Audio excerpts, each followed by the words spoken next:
প্রাণপ্রিয় ভালোবাসার হুজুর, আশা করি ভালো আছেন, কিন্তু আমি ভালো নেই। আপনি বলে থাকেন যাকে ভালোবাসো তাকে বিয়ে করো।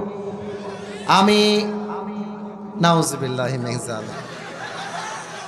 না, এটা একটা না, এটা একটা মেয়ের পাঠানো চিঠি। হ্যাঁ, না না, এটা এটা এখানে মিডিয়া আছে না ভাইজান, বলেন। সে একটা প্রপোজাল মূলক কথা লিখেছে, এটা মিডিয়াতে যাওয়া যাবে না।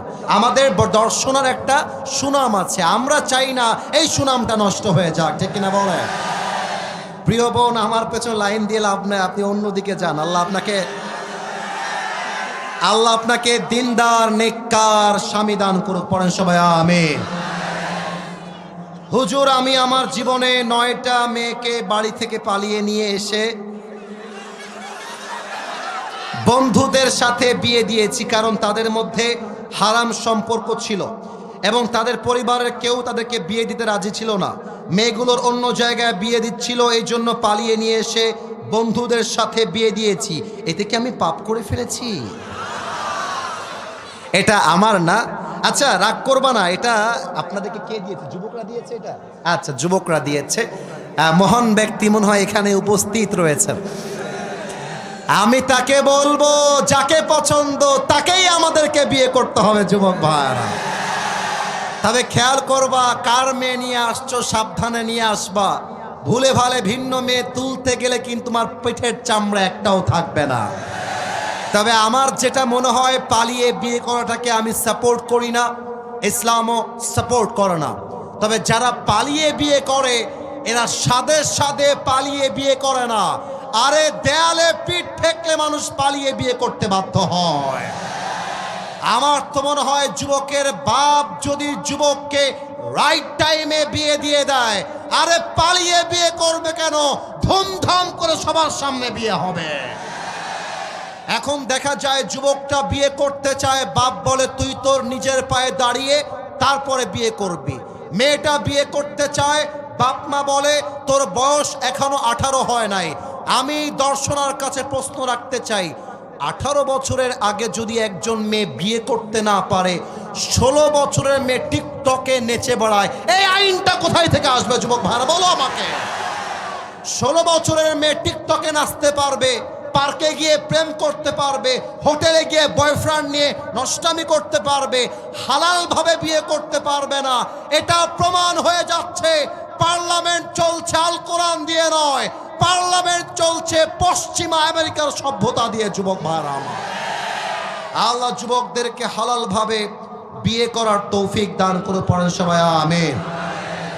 আল্লাহ বলছেন, প্রত্যেকটা উম্মতের জন্য আমি আল্লাহ রাব্বুল আলামিন একটা নির্দিষ্ট সময় সীমা বেঁধে দিয়েছি। সময় যখন চলে আসবে, এক মুহূর্ত আগেও হবে না, এক মুহূর্ত পরেও হবে না। রাইট টাইমে মালাকুল মউতকে পাঠিয়ে দিবে একজন, তিনি কে? আপনারা কি বগুড়া জেলা একটা নাম আছে, নাম শুনেছেন? বগুড়া, মাশাআল্লাহ। নওগাঁ নামে একটা জেলা আছে, নাম শুনেছেন কেউ কেউ? বগুড়া এবং নওগাঁ দুইটা পাশাপাশি একটা জেলা। আমার মাহফিল ছিল বগুড়ায় মাহফিল করে আমি যাচ্ছিলাম রাজশাহীর দিকে। আমার মাঝখানে পড়েছে নওগাঁ জেলা। আমার ডান হাতের দিকে একটু সবাই খেয়াল করবেন, আমার ডান হাতের দিকে হাত তুলতে হবে না। আমাদের যে বিশ্ব রোডগুলো আছে, highway road, bypass road, whatever, রাস্তার উপরে বিট থাকে, স্পিড ব্রেকার থাকে না ভাইজান? স্পিড ব্রেকার উঁচা উঁচা বা অনেক সময় ঢেউ ঢেউ দেওয়া। আপনারা খেয়াল করবেন, স্পিড ব্রেকারের কাছে গাড়ি যদি আপনি ব্রেক না করেন, গাড়িটা উল্টায় যেতে পারে, স্পিড ব্রেকারে ধাক্কা লাগবে। তো আমাদের ড্রাইভার সাহেব রাত বাজে 1 থেকে 2টা উনি গাড়ি চালাচ্ছিলেন, কিন্তু সামনে যে স্পিড ব্রেকার আছে উনি খেয়াল করেন নাই। গাড়ি ছিল 100-তে কিংবা 105-এ, খুব স্পিডে গাড়ি চলতেছে। উনি সামনে যখন স্পিড ব্রেকার রাতের অন্ধকারে দেখতে পেরেছেন, ঠাস করে ব্রেক দিয়েছেন।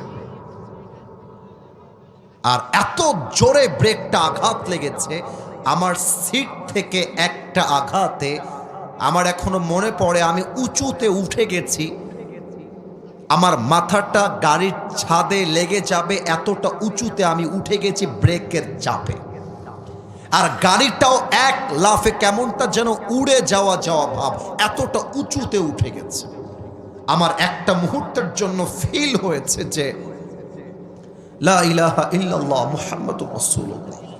মনে হয়েছে এই তো আসিফ হুজুর শেষ, হয়তো এখনই আমার জীবনটা শেষ হয়ে যাবে। কিন্তু আল্লাহর কি খেলা, গাড়িটা রোড থেকে বাহিরে গিয়ে পড়ে নাই, রোডের উপরে পড়েছে। কিন্তু সেই দিন যদি গাড়িটা উল্টে গিয়ে পানিতে পড়তো, আমার দমটা বন্ধ হয়ে আমি মারা যেতাম। প্রত্যেকটা মানুষ এসে আমার লাশটা তুলতো গোসল দেওয়ার জন্য। আমার দেহে আজকে কত দামি দামি জামা, দামি ওয়েস্টকোট, দামি ঘড়ি, দামি জুব্বা, দামি টুপি, দামি চশমা, এই সব কিছুকে খুলে আমাকে 3.5 হাত মাটির কবরে সাদা কাফনের কাপড়ে প্যাকেট করে শুয়ায় দেওয়া হতো। আর এটাই তো দুনিয়ার জীবনের চাকচিক্যতার বাস্তবতা, ঠিক কিনা বলেন সবাই আপনারা? রূপেরই গৌরবে সাজিয়াছো সাজ, সোনা দানা কত কি আর রাজকী পোশাক। যেদিন প্রাণ চলে যাবে সবই পড়ে রবে, প্রাণ চলে যাবে সবই পড়ে রবে। গায়ে দেবে মার কিনো থন রে মোনা আমার, কেন বাঁধো দালান ঘর, ঠিক কিনা বলেন? জাস্ট একটা কলি যদি আপনারা দর্শনাবাসী পারেন, আমার সাথে গান, পুরো দেশ আমাদের এই গানটা আগামীকাল শুনবে, একটা কলি আমার সাথে গাইবেন, আমার কোনো চাওয়া পাওয়া নেই। একসাথে একদিন মাটির ভেতরে কেন বাঁধো দালান ঘর, ঠিক কিনা? দেহ তোমার চরম চর গলে পচে যাবে, শিরার উপর শিরাগুলি ছিন্ন ভিন্ন হবে।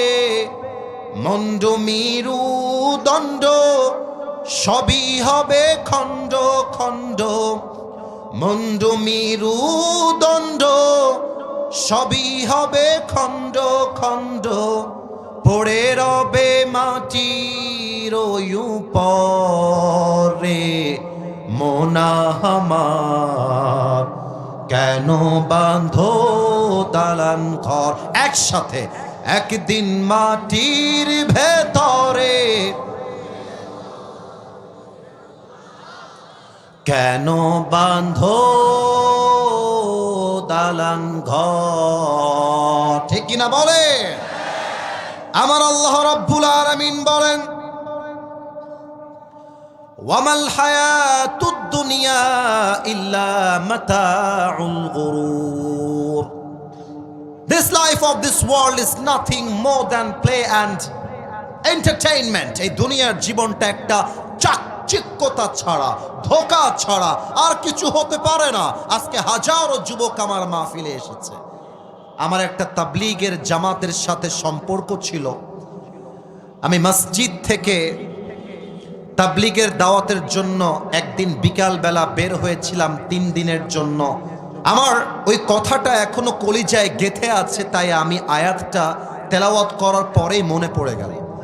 আপনারা যারা মাদ্রাসায় পড়েছেন কিংবা স্কুলে পড়েছেন কিংবা যারা মসজিদে তাবলীগ জামাতকে দেখেছেন, দেখবেন আসরের নামাজের পরে সবাই বাহিরে দাওয়াত দেওয়ার জন্য বের হয়। আমি কি কথা ভুল বললাম না ঠিক বললাম ভাইজান? তো আমি তখন এতটা ফেমাস ছিলাম না কিংবা আমাকে কেউ চিনতো না, সত্য কথা।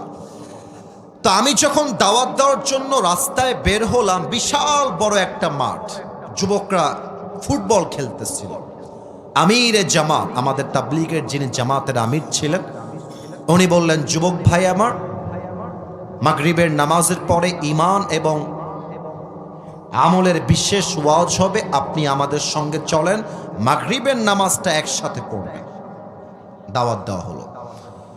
প্রথম কথাই সে বলল যে হুজুর আমাকে দাওয়াত দিয়ে লাভ নাই, সামনে যান, রুড হয়ে, খারাপভাবে। তো আমির সাহেব বিনয়ের সাথে বললেন, কেন ভাইজান, আপনাকে নামাজের দাওয়াত দেওয়া যাবে না কেন? তো যুবকটা বলল, ভাই আমার তো এখনো বিয়ে হয় না, আমি তো বয়সে অনেক ছোট, আমার বিয়ে হবে, বাচ্চা হবে, ওই বাচ্চার বাচ্চা হবে, নানা হব, দাদা হব, তখন গিয়ে হজ করে এসে 5 ওয়াক্ত নামাজি হয়ে যাব, আমার নামাজের সময় এখনো আসে নাই।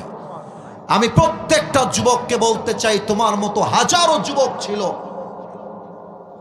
যারা বলতো কাল থেকে নামাজ পড়বো, কাল থেকে নামাজি হয়ে যাব, ওই কালটা আর আসে নাই, তারা আজই কবরের বাসিন্দা হয়ে গিয়েছে, ঠিক কিনা বলে?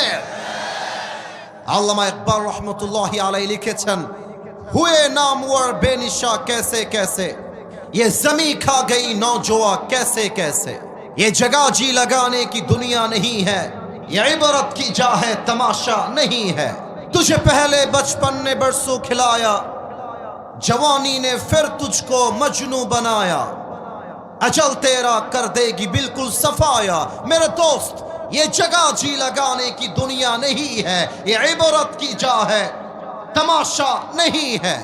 এই দুনিয়ার জীবনটা চাকচিক্যতার ধোঁকা ছাড়া আর কিছুই হতে পারে না, ঠিক কিনা বলেন সবাই আপনারা?